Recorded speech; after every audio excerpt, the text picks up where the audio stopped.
નમસ્કાર, ગુજરાત ફર્સ્ટ સાથે હું છું ધ્રુવિશા. આપની સાથે સમાચારોની શરૂઆત કરીએ. અમેરિકાથી ભારત પ્રત્યાર્પિત થયેલા મુંબઈ હુમલાના આતંકી તહવ્વુર રાણાને કોર્ટે રિમાન્ડ પર મોકલ્યો છે. દિલ્હીની પટિયાલા હાઉસ કોર્ટે 18 દિવસના રિમાન્ડ મંજૂર કર્યા છે.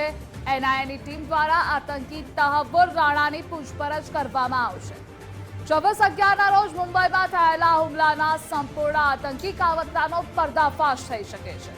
તો આતંકી હુમલામાં 166 લોકોના મોત અને 238થી વધુ લોકો ઘાયલ થયા હતા.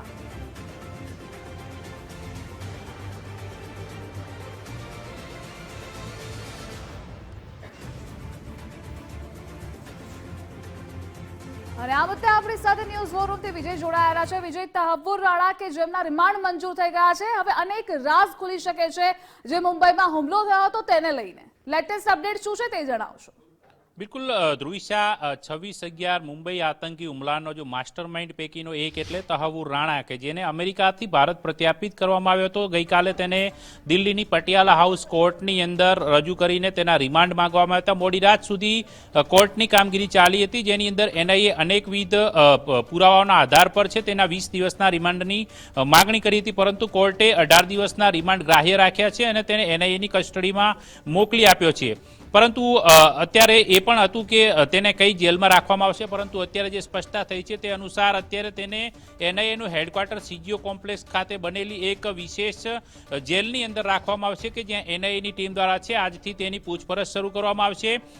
કોર્ટમાં જ્યારે એનઆઈએ જે પ્રકારના દસ્તાવેજ રજૂ કર્યા છે તેની અંદર સ્પષ્ટપણે ડેવિડ કોલમેન હેડલી છે તેને આરોપી નંબર 1 તરીકે દર્શાવ્યો છે, જ્યારે તહવ્વુર હુસેન રાણા એને લોજિસ્ટિક અને આર્થિક સપોર્ટ આપવા માટે જે ડેવિડ કોલમેન હેડલી છે તેને ભારત મોકલવામાં મદદગાર હોવાનું પણ સાબિત કરતા અનેકવિધ તે બંને વચ્ચે થયેલા જે વાતચીતના પુરાવો, ઈમેલ છે, તે તમામ પુરાવો રજૂ કર્યા હતા. કારણ કે બંને જે આરોપીઓ છે, જે આતંકીઓ છે, તે એક સમયે સાથે અભ્યાસ કરી ચૂકેલા હતા અને આ સમગ્ર આતંકી ષડયંત્રની અંદર છે તહવ્વુર રાણા પણ સામેલ હતો.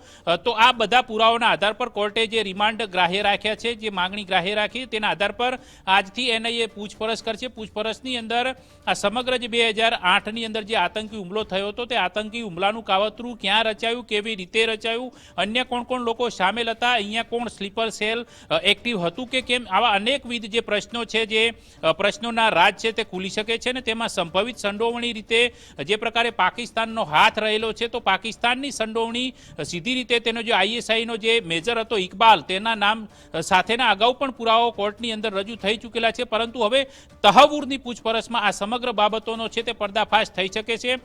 બીજી વાત એ પણ છે કે આતંકી તહવ્વુરના પ્રત્યાર્પણ બાદ અમેરિકાએ પણ પ્રથમ પ્રતિક્રિયા આપી છે. જે વિદેશ વિભાગના પ્રવક્તા બ્રુસ છે તેમને કહ્યું છે કે ભારત અને અમેરિકા જે વૈશ્વિક આતંકવાદના સંકટ સામે મળીને સાથે લડવા માંગે છે, તેની અંદર આ એક તહવ્વુર રાણાનું પ્રત્યાર્પણ છે તે કરવામાં આવેલું છે. ને તેની અંદર જે 2008માં જે હુમલો થયો હતો, જેમાં 6 અમેરિકી સહિત 166 લોકોના મોત થયા હતા અને આ એક આઘાતજનક મામલો હતો. જો કે અમેરિકાની પ્રતિક્રિયા બાદ ભારતમાં રાણાના પ્રત્યાર્પણ બાદ હવે એનઆઈએ દ્વારા તેની 18 દિવસ પૂછપરછ કરવામાં આવશે અને ત્યારબાદ સંભવિત રીતે તેને તિહાડ જેલમાં રાખવામાં આવે તેવી સંભાવના છે. આ ઉપરાંત તેને મુંબઈ પણ તપાસ અર્થે લઈ જવાય તેવી પણ શક્યતાઓ હાલમાં વ્યક્ત કરવામાં આવી રહી છે.